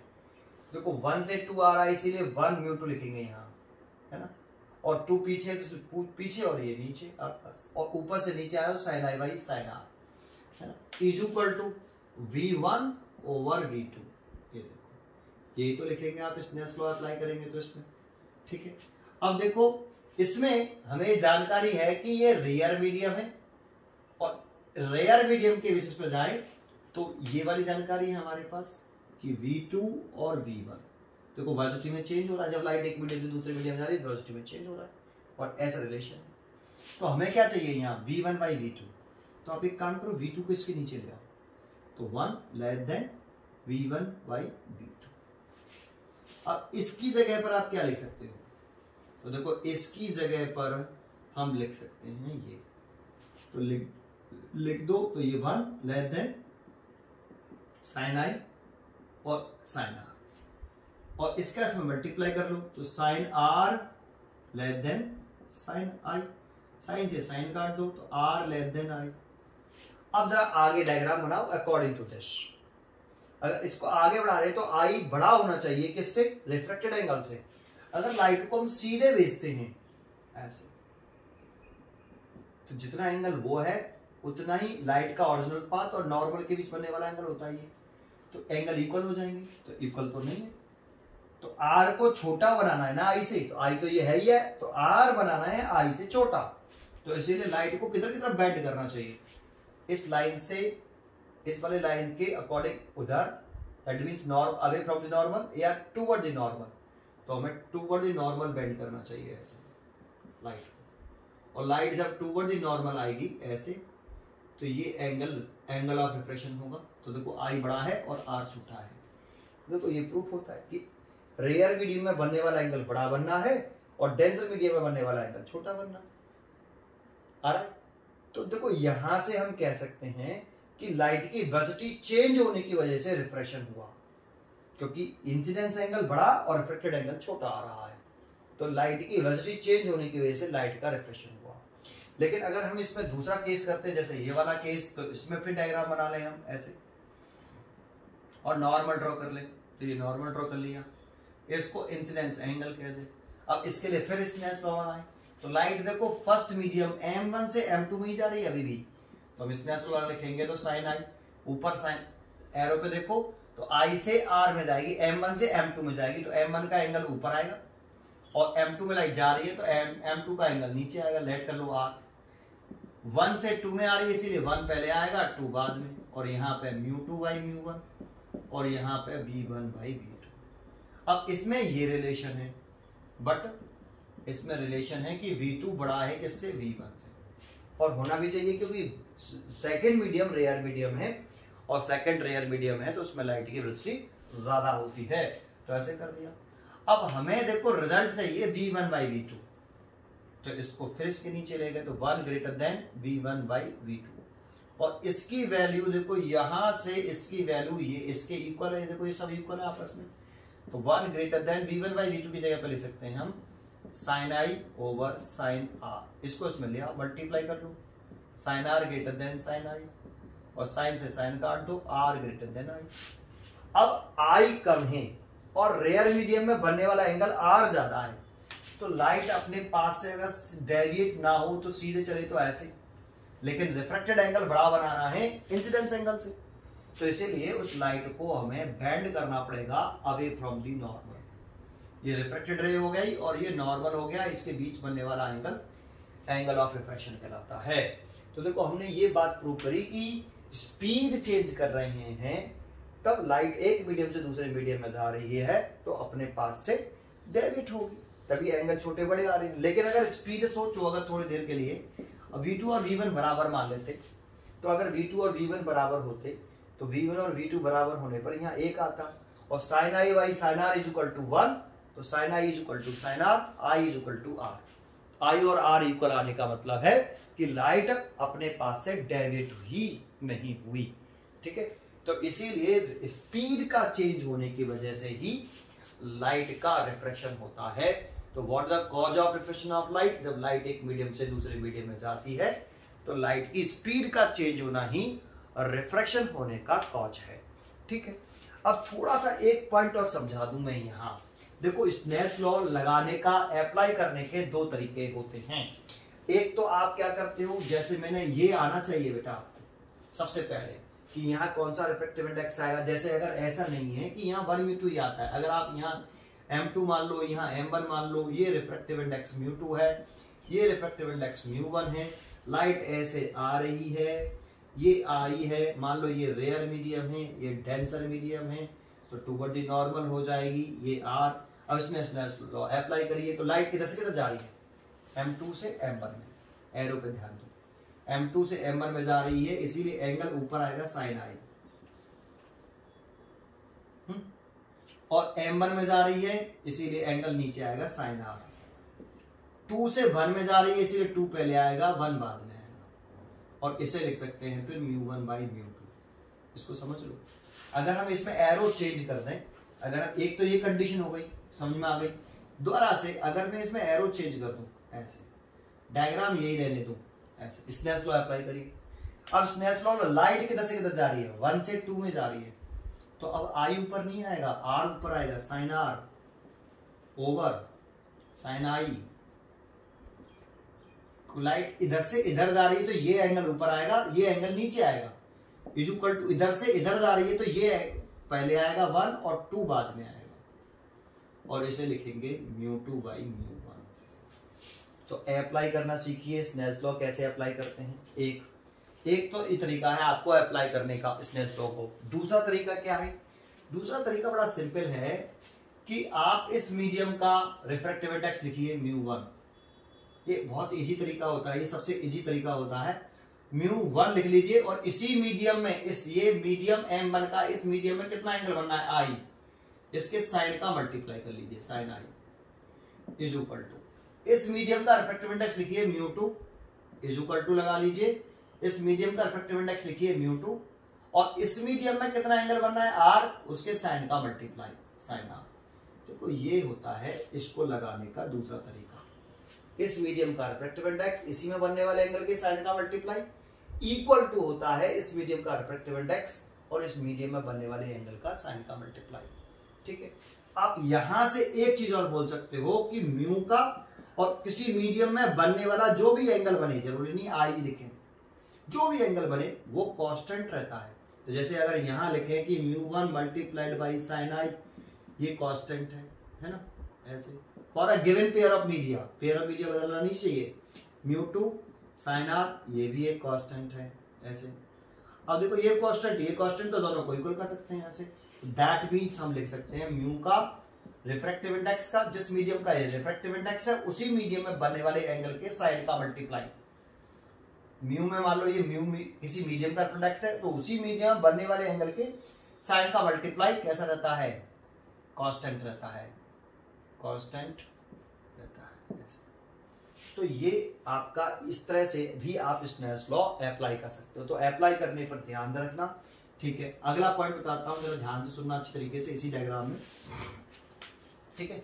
छोटे छोटे पॉइंट है बेटा। एक होता है angle of deviation, angle of deviation denoted by करते हैं इसे डेल्टा से। तो देखो इंसिडेंट रे अपने पास से जितना एंगल डेविएट होती है उसको एंगल ऑफ डेविएशन कहते हैं। इंसिडेंट रे अपने ओरिजिनल पाथ से जिस एंगल से डेविएट होगी उस एंगल को हम एंगल ऑफ डेविएशन कहेंगे, इंसिडेंट रे। तो देखो ये इंसिडेंट रे थी, और ये अगर इंसिडेंट रे अपने पास से डेविएट ना हो अगर, तो ये रहा, ये इसका ओरिजिनल पाथ हो गया इंसिडेंट रे का। ये कौन सी रे है, ये इंसिडेंट रे है बेटा। ये इंसिडेंट रे थी और ये सीधी जा रही, तो ये कौन सी रे है, इंसिडेंट रे। तो इसको तो हम इंसिडेंट रे बोलेंगे। और ये अपने पास से डेविएट हो गई तो आफ्टर रिफ्रैक्शन ये रिफ्रैक्टेड रे है आपकी। तो इंसिडेंट रे अपने पास से कितना डेविएट हुई, तो नीचे की तरफ डेविएट हुई है ऐसे, इसको हम बोलेंगे एंगल ऑफ डेविएशन। और इस एंगल ऑफ डेविएशन की वैल्यू चेक करें तो देखो ये एंगल कितना होगा, ये वाला। तो देखो ये वर्टिकली अपोजिट एंगल हो गया, दैट मींस ये आई होगा और ये आर है, और हमें चाहिए ये, तो आई में से ये वाला एंगल घटाएंगे तो हमें एंगल ऑफ डेविएशन ऑब्टेन हो जाएगा। इसमें जाए तो देखो ये तो हो गई इंसिडेंट रे और ये हो गई रिफ्रैक्टेड रे, ये हो गई इंसिडेंट रे और ये हो गई रिफ्रैक्टेड रे। तो देखो ये एंगल कितना हुआ, ये वाला आई होगा। और इंसिडेंट रे अपने पास से कितना डेविएट हुई है, ऊपर की तरफ डेविएट हुई है, ये यहां से यहां पहुंच गई है, तो इसको हम एंगल ऑफ डेविएशन बोलेंगे। इस डायग्राम में चेक करो एंगल ऑफ डेविएशन ज्योमेट्री से कितना आएगा, इस आर में से अगर हम आई सब्ट्रैक्ट कर दें तो एंगल निकल आएगा, तो ये एंगल ऑफ डेविएशन। अच्छा, इसमें एक छोटा सा पॉइंट मैं बोलना चाहूंगा, वैसे इसका यूज अभी तो नहीं है लेकिन बहुत ही पावरफुल पॉइंट है, जरा समझो। मान लो ये एक ऑब्जेक्ट है, यहाँ एक सोर्स है, मान लो इसको हम ऑब्जेक्ट बोल रहे हैं, इसी से लाइट चल रही है आपकी, है ना, ये ऑब्जेक्ट है। अब हम उसे यहां से देख रहे हैं बेटा, उसे हम यहां से देख रहे हैं, ये हमने अपनी आई बना ली भाई, ये हमारी आंख बना ली, ये हमारी आई है बेटा, यहां से हम इसे देख रहे हैं ऐसे, इस जगह से, है ना, सॉरी,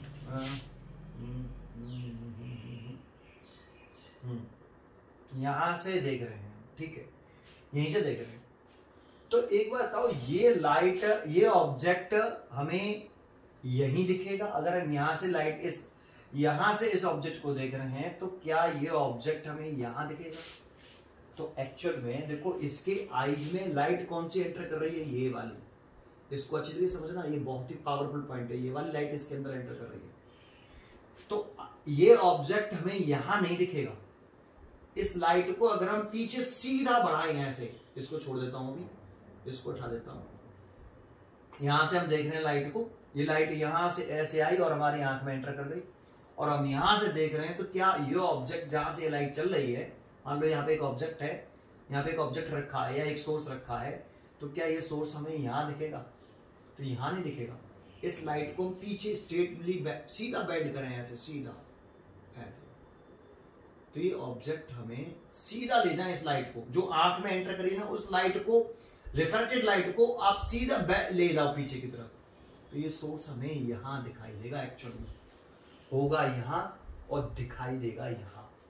ये ऐसा कब हो रहा है? जब मीडियम चेंज हो रहा है। अगर मीडियम पूरा एक ही है तो यहां से मान लो एक लाइट सोर्स है, मीडियम चेंज ही नहीं हुआ, और ये लाइट ऐसे चल रही है तो मीडियम चेंज नहीं होगा, ये ऑब्जेक्ट है, और मीडियम चेंज ही नहीं हुआ तो लाइट एक स्ट्रेट पाथ पे चलेगी होमोजेनियस मीडियम में, और यहाँ हमारी ये आंख है बेटा आपकी ऐसे, तो ये हमारी आंख में ये लाइट एंटर करी ना, तो इसको हम सीधा पीछे बढ़ाएं, तो सीधे तो बढ़ा रहे हैं, आंख में जो लाइट एंटर करती है उसको सीधे बढ़ाएं तो ऑब्जेक्ट यहाँ है यही दिखेगा। लेकिन इसमें लाइट का रिफ्लेक्शन हुआ, लाइट एक मीडियम से दूसरे मीडियम में आई, तो जो लाइट हमारी आंख में एंटर करती है उसको हम पीछे सीधे बढ़ाते हैं, तो जहां यहां से हमें ये लाइट आती हुई दिखाई देगी, तो ये ऑब्जेक्ट हमें यहां नहीं दिखाई देगा, हमें लगेगा कि ये लाइट, ये जो लाइट आ रही है वो यहां से आ रही है, जबकि आ यहां से रही है और दिखाई यहां देगा ये हमें। क्लियर है? ये वेरी मोस्ट इंपॉर्टेंट पॉइंट है। बिल्कुल वैसे ही जैसे अगर हम इसमें बनाना चाहें, इसमें यही वाली बात इसमें कहना चाहें तो इस ओरिजिनल इसको हटा दें और हम यहां से इसको देखना शुरू कर दें, यहां से ये हमने आंख बना ली, ऐसे देखो ये हमने आंख बना ली, आई, हम यहां से देख रहे हैं इसको, ये लाइट हमारी आईज में एंटर करी, तो ये लाइट आ तो एक्चुअल में यहां से रही है, ये मान लो सोर्स है या ऑब्जेक्ट है, यहां से आपकी लाइट आ रही है, लेकिन हमें क्या लगेगा जो लाइट हमारी आईज में एंटर कर रही है उसको अगर हम पीछे सीधा एक्सटेंड करें ऐसे, तो सीधा एक्सटेंड करेंगे, कौन सी लाइट को हमें सीधा एक्सटेंड करना होता है? जो हमारी आईज में एंटर कर रही है, उस लाइट को हम सीधा एक्सटेंड करेंगे तो हमें लगेगा कि ये ऑब्जेक्ट यहां है, ये वाला ऑब्जेक्ट हमें यहां दिखाई देगा, यहां नहीं लगेगा, हम कहेंगे कि ये लाइट यहां से आ रही है, इस जगह से आ रही है, जबकि एक्चुअल में आ यहां से रही है, एक्चुअल में आ तो यहां से रही है, लेकिन हमें लगेगा, अपियर होगा कि ये लाइट यहां से आ रही है, ये हमें अपियर होगा, तो ये चीज हमें यहां दिखाई देगी। ये लाइट का एक जब रिफ्रेक्शन हो तो ये point very very most important है। इसको मैं यानी कितनी बार रिपीट करूंगा, अगर आप ध्यान से देखोगे तो ये काफी बार रिपीट होगा। ये रिफ्रेक्शन जब होगा तो ये वाला पॉइंट वेरी मोस्ट इंपॉर्टेंट है, इसे अपने दिमाग में बिठा लो, ठीक है। चलो आगे बढ़ते हैं, इसमें अगला टॉपिक देखते हैं, थोड़ा सा पॉज करके चेक करते हैं बेटा, ठीक है। इसमें एक नया पॉइंट बता रहे हैं, condition of no reflection, condition of no reflection of light. देखो इसकी दो कंडीशंस होती हैं, पहली और सबसे इंपॉर्टेंट, बहुत ही काफी इंपॉर्टेंट पॉइंट है ये। मान लो ये एक मीडियम है M1 और ये M2 और लाइट इस सरफेस, ये वो इंटरफेस है या वो सरफेस है या बाउंड्री है जो दो मीडियम को सेपरेट कर रही है ना, एक ही सरफेस है आपका ऐसे, और लाइट ये रेयर मीडियम है और ये डेंसर मीडियम है, ऐसे कह देते हैं। और लाइट सरफेस के कैसे इंसिडेंट हो रही है? नॉर्मली। अभी तक लाइट हम कैसे इंसिडेंट कर रहे थे? तिरछी। और डेफिनेशन में मैंने हमेशा ये लाइन बोली कि जब लाइट एक मीडियम से दूसरे मीडियम में तिरछी जाती है, ये लाइन बोली ऑब्लिक जाती है, तो ये नॉर्मल ड्रॉ करते थे हम ऐसे। नॉर्मल कैसे ड्रॉ करते थे? पॉइंट ऑफ इंसिडेंस से पास होने वाला और सरफेस के परपेंडिकुलर स्ट्रेट लाइन को नॉर्मल बोलते हैं। तो देखो ये लाइट इंसिडेंट लाइट हो गई, इंसिडेंट लाइट। अगर हम नॉर्मल ड्रॉ करें तो ये पॉइंट ऑफ इंसिडेंट हो गया, और ये हो गया इंटरफेस जो दो मीडियम को सेपरेट कर रहा है। तो इस इंटरफेस के परपेंडिकुलर और पॉइंट ऑफ इंसिडेंस से पास होने वाली स्ट्रेट लाइन, दैट मींस ये वाली, ये नॉर्मल हो गया बेटा, यही नॉर्मल हो गया, देखो ये वाला। अब इंसिडेंट रे और नॉर्मल के बीच बनने वाला एंगल ऑफ इंसिडेंस कहलाता था, इसको बोलते थे इंसिडेंस एंगल। तो ये इंसिडेंस एंगल है, तो इसमें इंसिडेंस एंगल कितना है? लाइट सरफेस के परपेंडिकुलर है, लाइट इंसिडेंट लाइट सरफेस के परपेंडिकुलर जरूर है, लेकिन इंसिडेंस एंगल जो मेजर करते थे वो इंसिडेंट रे और नॉर्मल के बिटवीन जो एंगल होता था उसे एंगल ऑफ इंसिडेंस बोलते थे। तो इसमें इंसिडेंस एंगल कितना हुआ? देखो इस लाइन को अगर हम सरफेस के परपेंडिकुलर करें तो देखो इस सरफेस के परपेंडिकुलर करने के लिए हम ऐसे घुमाना पड़ेगा, तो आई डिक्रीज हो रहा है, और जैसे डिक्रीज हो गया और जस्ट ऐसे हुआ तो आई 0 हो गया, तो इसमें इंसिडेंस एंगल 0। अब इंसिडेंस एंगल 0 तो लाइट अपने पास से डेविएट नहीं होती, सीधे चली जाती है। रिफ्रैक्टेड एंगल भी 0, ये रिफ्रैक्टेड है। तो ये प्रॉपर्टी हमेशा ध्यान रखना कि जब इंसिडेंस एंगल 0 होगा तो रिफ्रैक्टेड एंगल 0 होगा, दैट मींस लाइट सरफेस के परपेंडिकुलर इंसिडेंट होगी, नॉर्मल इंसिडेंट होगी इंटरफेस के, तो इंसिडेंस एंगल 0 होने पर लाइट अपने पास से डेविएट नहीं होगी, सीधी चली जाएगी। Condition of no reflection of light. Sir क्यों? अगर इसमें स्नेल्स लॉ लगा के सोचें तो इसका रिफ्रैक्टिव इंडेक्स μ1 और इसका रिफ्रैक्टिव इंडेक्स μ2, तो इस मीडियम का रिफ्रैक्टिव इंडेक्स μ1 मल्टीप्लाइड इसी मीडियम का बनने वाला एंगल sin i, इस मीडियम का रिफ्रैक्टिव इंडेक्स μ2 और इसी मीडियम का बनने वाला एंगल sin r। ऐसे लगा सकते हो या ऐसे लगा सकते हो, लाइट इधर से इधर आ रही है तो sin i over sin r is equal to 1 से 2 में आ रही है, इसलिए 1 μ2 इज इक्वल टू μ2 बाई μ1। देखो इसके साथ मल्टीप्लाई करेंगे तो μ1 sin i और इसके साथ मल्टीप्लाई करेंगे तो μ2 इनटू sin r। ठीक है, कैसे भी लगा लो। तो μ1 sin i की वैल्यू कितनी? 0 डिग्री। μ2 sin r पता नहीं, sin r हम निकालना चाहते हैं, r नहीं पता था लेकिन i 0 था, तो r निकाले तो μ1 इंटू sin i की तो 0, ये μ2 इंटू sin r, तो ये sin r is equal to कितना हो गया? 0, और sin r is equal to हो गया sin 0, वजह से कट गया तो r इज इक्वल टू 0। तो देखो इम्प्रूव कर दिया। एक कंडीशन तो ये है। दूसरी कंडीशन क्या है कि अगर आपका मान लो कि ये दो मीडियम तो हैं आपके, ये एक मीडियम ये है और एक मीडियम ये है, लेकिन दोनों मीडियम की ऑप्टिकल डेंसिटी सेम है। दो मीडियम है और उनकी ऑप्टिकल डेंसिटी सेम है। अगर ऑप्टिकल डेंसिटी सेम होगी तो रिफ्रैक्टिव इंडेक्स भी सेम होगा, μ1 बराबर μ2, क्योंकि रिफ्रैक्टिव इंडेक्स एक ऐसी क्वांटिटी है जो ऑप्टिकल डेंसिटी को मेजर करती है। अगर रिफ्रैक्टिव इंडेक्स इन दोनों मीडियम के सेम हैं तो इनकी ऑप्टिकल डेंसिटी सेम होगी, और ऑप्टिकल डेंसिटी सेम होगी तो उसमें लाइट की स्पीड भी सेम होगी। तो इस वाले केस में दैट इज लाइट की स्पीड सेम रहेगी, और इसमें लाइट अगर तिरछी भी पास होती है ना तो वो अपने पास से डेविएट नहीं होगी, सीधे चली जाएगी। वो अपने पास से डेविएट नहीं होगी, सीधे चली जाएगी, वो अपने पास से डेविएट ही नहीं होगी। ऐसे इंसिडेंस एंगल I और रिफ्रैक्शन एंगल I, और ये बराबर होगा। कंडीशन ऑफ नो रिफ्रैक्शन आया, क्योंकि रिफ्रैक्शन होने का कॉज क्या था? स्पीड का चेंज होना। तो यहाँ स्पीड चेंज नहीं हो रही, बराबर है। यहाँ स्पीड चेंज हो रही है बट I बराबर 0 होने पर लाइट सीधे चली जाती है R बराबर 0। I बराबर 0 लिखा तो R बराबर 0 आया, तो कंडीशन ऑफ नो रिफ्रैक्शन। ये दो कंडीशन बनती हैं इसमें ना रिफ्रैक्शन ना होने की, ये वेरी मोस्ट इंपॉर्टेंट। ठीक है, चलो आगे सुनते हैं। एक नोट देखते हैं, फटाफट देखते हैं थोड़ा सा। ठीक है, अब स्पीड थोड़ी सी बढ़ा देंगे। तो कुछ 7 कलर जो होते हैं विबग्योर, ये विजुअल लाइट में आते हैं। जो विजुअल लाइट है आपकी, इसी लाइट की बात कर रहे हैं, और इसमें 7 कलर आते हैं विबग्योर, है ना। तो ये क्वेश्चन पूछे, एक इसको व्हाइट लाइट में बोलते हैं हम। व्हाइट लाइट में भी 7 कलर आते हैं VIBGYOR, 7 colour of light, VIBGYOR के मिक्सचर को व्हाइट लाइट कहते हैं। ये सही डेफिनेशन नहीं है ना। जहां तो कलर इनफाइनाइट होते हैं, बहुत सारे कलर होते हैं, लेकिन इसको मैं आगे डिटेल में पढ़ाऊंगा। अभी तो मैं बोल दूं, ये इसकी वेवलेंथ है 4000 एंगस्ट्रॉम, और रेड कलर की लाइट की वेवलेंथ होती है 7500 एंगस्ट्रॉम। लेकिन ये 4000 और 7000 जो वेवलेंथ है, हमने याद कर ली कि वायलेट कलर की वेवलेंथ 4000 और रेड लाइट की वेवलेंथ 7500। क्या ये कांस्टेंट है हर मीडियम में? ना, ये एयर में है, इन एयर। ये जरूर ध्यान रखना, इन एयर या वैक्यूम। ये वेवलेंथ एयर में है, क्योंकि हमने पढ़ा अभी। मान लो ये रेड लाइट है, मान लेते हैं ये रेड लाइट है ना, और ये मीडियम 1 है और ये मीडियम 2 है। मान लो इधर एयर है, तो एयर में रेड लाइट की wavelength lambda air, red light की वेवलेंथ 7500 एंगस्ट्रॉम है। अब ये लाइट इस मीडियम से, एयर से मान लो वाटर में जा रही है, तो लाइट टुवर्ड द नॉर्मल हो जाएगी। तो लाइट की वेवलेंथ चेंज होती है या नहीं होती है? तो एयर में इतनी है और ये वाटर है, लैम्डा वाटर। तो क्या वेवलेंथ, इस रेड लाइट की वेवलेंथ 7500 ही रहेगी?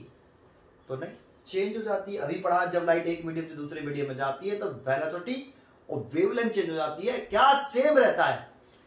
उस लाइट की फ्रीक्वेंसी और फेज चेंज हो, कांस्टेंट रहती है। तो इस लाइट की फ्रीक्वेंसी सेम रहेगी और फेज चेंज रहेगा, सेम रहेगा।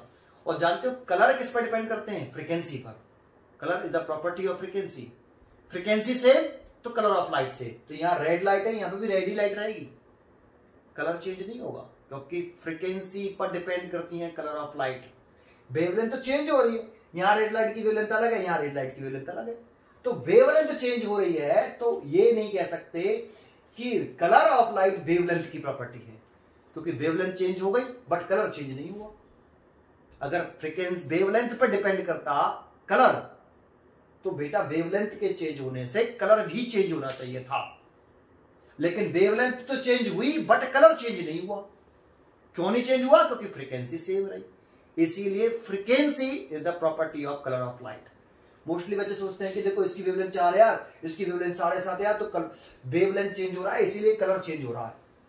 ऐसा नहीं है बेटा, आया?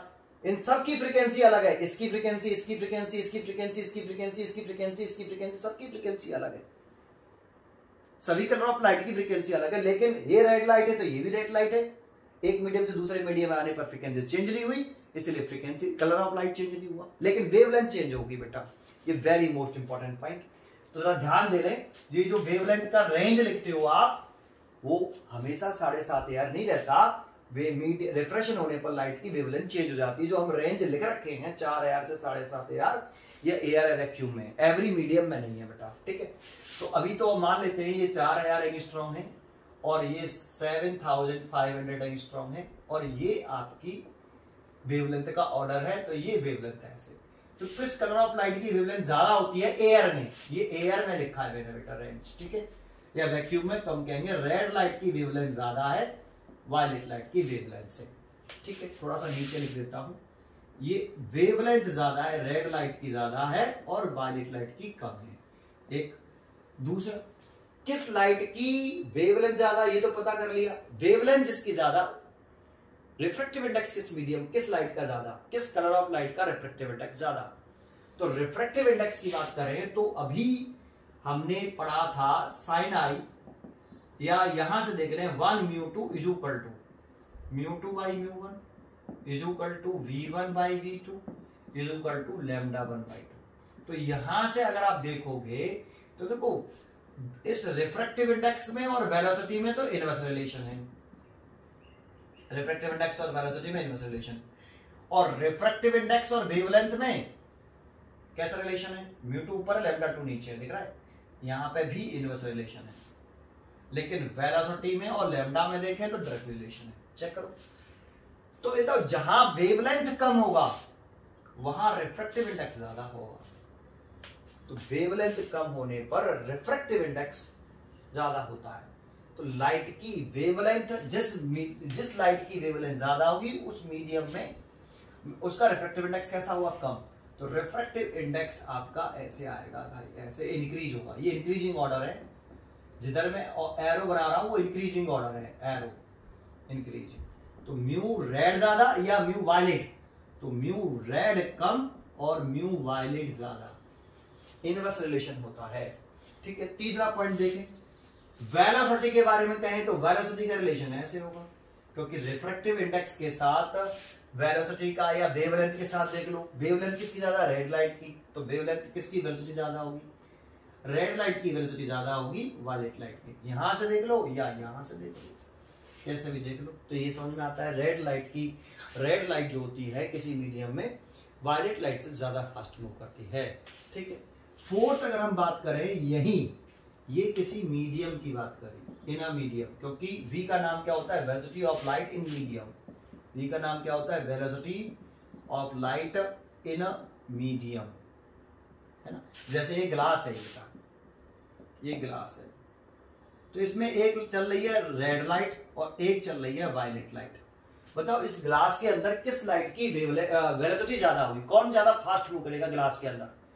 तो ग्लास एक मीडियम, ग्लास के अंदर रेड लाइट और वायलेट लाइट में से किस कलर ऑफ लाइट की वेलोसिटी ज्यादा होगी?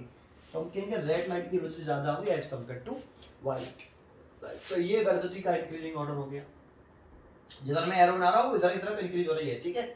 अच्छा, लेकिन अगर क्वेश्चन ये पूछता कि एक रेड लाइट और एक वायलेट लाइट वैक्यूम में ट्रेवल कर रहे हैं, वैक्यूम या फिर एयर में, तो बताओ किस कलर ऑफ लाइट की, ये रेड लाइट है ये वायलेट लाइट है, किस कलर ऑफ लाइट की स्पीड ज्यादा होगी? तो हम कहेंगे एयर और वैक्यूम में सभी colour of light equal speed से चलते हैं 3 × 10⁸ मीटर पर सेकेंड से, क्योंकि ये तो मीडियम में है। सी का नाम याद है, velocity of light in vacuum, ऐसे velocity of light in vacuum, vacuum में लाइट की वेलोसिटी।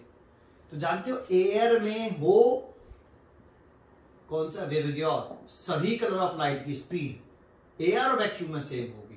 तो ये दो अलग अलग क्वेश्चन हो गए, ये अलग अलग दो क्वेश्चन हो गए। अगर किसी मीडियम में पूछे किस कलर ऑफ लाइट की स्पीड, तो ऑर्डर ये रहा, ये मीडियम के लिए है बेटा।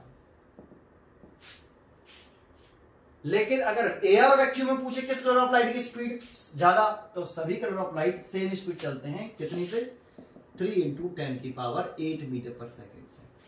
ये एक पॉइंट हो गया। अच्छा, पांचवा पॉइंट बता देता हूं कि क्वेश्चन पूछ सकता है कि रिफ्रैक्टिव इंडेक्स किस फैक्टर पर डिपेंड करता है। तो देखो refractive index nature of medium पर डिपेंड करता है, ये एयर है, ये वाटर है, तो मीडियम पर डिपेंड करता है कि मीडियम क्या है। पेयर ऑफ मीडिया कह सकते हो, पेयर ऑफ मीडियम पर डिपेंड करता है। रिफ्रैक्टिव इंडेक्स क्या है, केवल ये रिफ्रैक्टिव इंडेक्स है, रिलेटिव रिफ्रैक्टिव इंडेक्स है। रिलेटिव रिफ्रैक्टिव इंडेक्स तो पेयर ऑफ मीडियम पर डिपेंड करता है, रिफ्रैक्टिव इंडेक्स मीडियम पर डिपेंड करता है। सर मीडियम पे कैसे करेगा, क्योंकि रिफ्रैक्टिव इंडेक्स डिपेंड करता है वेलोसिटी पर, और वेलोसिटी डिपेंड करती है मीडियम पर। तो रिफ्रैक्टिव इंडेक्स मीडियम पर डिपेंड करता है, वेलोसिटी ऑफ लाइट पर डिपेंड करता है, वेवलेंथ ऑफ लाइट पर डिपेंड करता है ना, ये रिफ्रैक्टिव इंडेक्स डिपेंड करता है। और साथ में टेम्परेचर पे भी डिपेंड करता है, सराउंडिंग मीडियम के टेम्परेचर पर।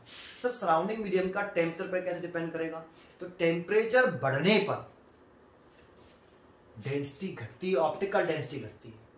टेम्परेचर बढ़ने पर अगर किसी मीडियम का टेम्परेचर बढ़े तो उसकी ऑप्टिकल डेंसिटी घटेगी, और ऑप्टिकल डेंसिटी घटेगी तो रेयर मीडियम है, उसका रिफ्रैक्टिव इंडेक्स कम होगा, तो रिफ्रैक्टिव इंडेक्स कम हो जाता है। तो टेम्परेचर इंक्रीज करते हैं, अगर हम टेम्परेचर इंक्रीज करें तो ऑप्टिकल उस मीडियम की ऑप्टिकल डेंसिटी घटेगी, और ऑप्टिकल डेंसिटी घट रही है तो रेयर मीडियम की ऑप्टिकल डेंसिटी होती है, तो उसकी रिफ्रैक्टिव इंडेक्स क्या होगा, ऑप्टिकल डेंसिटी घट रही है तो रिफ्रैक्टिव इंडेक्स भी घटेगा, क्योंकि ऑप्टिकल डेंसिटी को कौन मेजर करता है, रिफ्रैक्टिव इंडेक्स।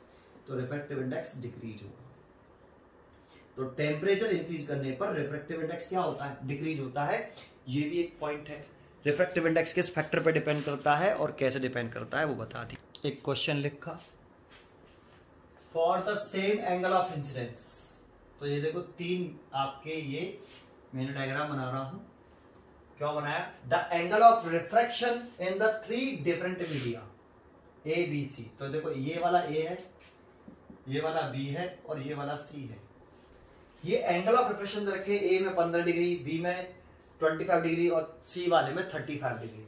लेकिन एंगल ऑफ इंसिडेंस तीनों में इसमें सेम, तो एंगल ऑफ इंसिडेंस सेम है। देखो ये नॉर्मल बना लिया, ये एंगल, फिर नॉर्मल बना लिया, ये एंगल, और फिर नॉर्मल बना लिया, इंसिडेंट बना ली और नॉर्मल बना लिया, ये एंगल, ये सेम इंसिडेंस एंगल है। देखो सेम इंसिडेंस एंगल। और जानते हो इंसिडेंस एंगल तब सेम हो सकता है जब इन सबका रिफ्रैक्टिव इंडेक्स सेम हो। तो अभी हाल के लिए हम इसका रिफ्रैक्टिव इंडेक्स मान लो, ये एयर मान लेते हैं, एयर, ये एयर, ये एयर है ना, और एयर का रिफ्रैक्टिव इंडेक्स होता है म्यू ए, और इसकी वैल्यू होती है 1। ये म्यू ए, इसकी वैल्यू 1, म्यू ए, इसकी वैल्यू 1 है ना। मीडियम सेम होगा तभी इंसिडेंस एंगल सेम होगा, क्योंकि म्यू और साइन आई का जो प्रोडक्ट है वो कांस्टेंट रहता है। अब आई कांस्टेंट कब रहने वाला है, sine I is equal to constant divided by mu. I constant कब रहने वाला है, जब म्यू कांस्टेंट रहने वाला है, तो म्यू सबका बराबर होने वाला है ऊपर वाला, ठीक है। अब इसमें आपकी लाइट 15 डिग्री से ऐसे 15 डिग्री से, R1 15 डिग्री है, इसमें भी लाइट टुवर्ड द नॉर्मल ही करें, लेकिन ये R2 25 डिग्री है, इसमें भी लाइट टुवर्ड द नॉर्मल ही कर दें, लेकिन R3 35 डिग्री। इसमें पूछ रहा है कि वेलोसिटी कौन से मीडियम है, ए बी सी में से। मान लो इसमें लाइट की वेलोसिटी VA है, या रिफ्रैक्टिव इंडेक्स मान लेता हूं म्यू ए, इसका रिफ्रैक्टिव इंडेक्स म्यू बी, इसका रिफ्रैक्टिव इंडेक्स म्यू सी, ठीक है।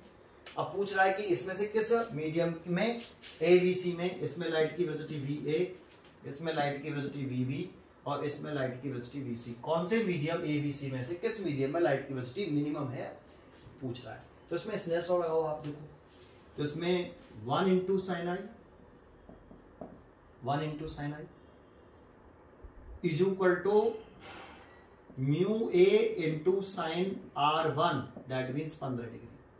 तो यहां से अगर हम म्यू ए निकालें तो sine I divided by sine 15 degree, ये फर्स्ट आ गया। इसके लिए स्नेल लॉ लगाएं तो 1 इंटू कितना sine I mu B into कितना साइन 25 डिग्री। यहां से अगर हम म्यू बी निकालें तो sine I divide by sine 25 degree. ऐसे यहां से म्यू सी आ जाएगा sine I divide by sine 35 degree. अब चेक करके बताओ, साइन आई यहाँ 15 डिग्री है, यहाँ 25 डिग्री, यहाँ 35 डिग्री। तो यहाँ साइन 15 डिग्री की वैल्यू कम होती है, साइन 25 की उससे ज्यादा, और साइन 35 की उससे ज्यादा। तो इसीलिए म्यू ए ये कम है तो ये म्यू ए ज्यादा है, म्यू ए सबसे ज्यादा, म्यू बी उससे कम, और म्यू सी सबसे कम। इनवर्स रिलेशन है इसका इसके साथ। ये कांस्टेंट टर्म हो गया तीनों में, देखो है ना। तो साइन 15 की वैल्यू सबसे कम है तो म्यू ए सबसे ज्यादा होगा। अब म्यू का वेलोसिटी के साथ कैसा रिलेशन होता है, इनवर्स रिलेशन। तो जिसका म्यू ज्यादा उसका वी कम। तो वेलोसिटी ए मीडियम में ज्यादा, या बी मीडियम में ज्यादा, या सी मीडियम में, तो रिफ्रैक्टिव इंडेक्स ज्यादा, वेलोसिटी कम। तो देखो ऐसे, इसीलिए सबसे कम वेलोसिटी किस मीडियम में होगी, ए वाले मीडियम में। इस ए वाले मीडियम में लाइट की वेलोसिटी सबसे कम होगी एज कंपेयर टू बी और सी। तो ये पूछ रहा है velocity of light is minimum. Maximum पूछता तो सी में बोल देते। क्वेश्चन समझ में आया? ठीक है, नेक्स्ट क्वेश्चन लिख रहे हैं। थोड़ा सा समय का अभाव है, तेजी से करेंगे।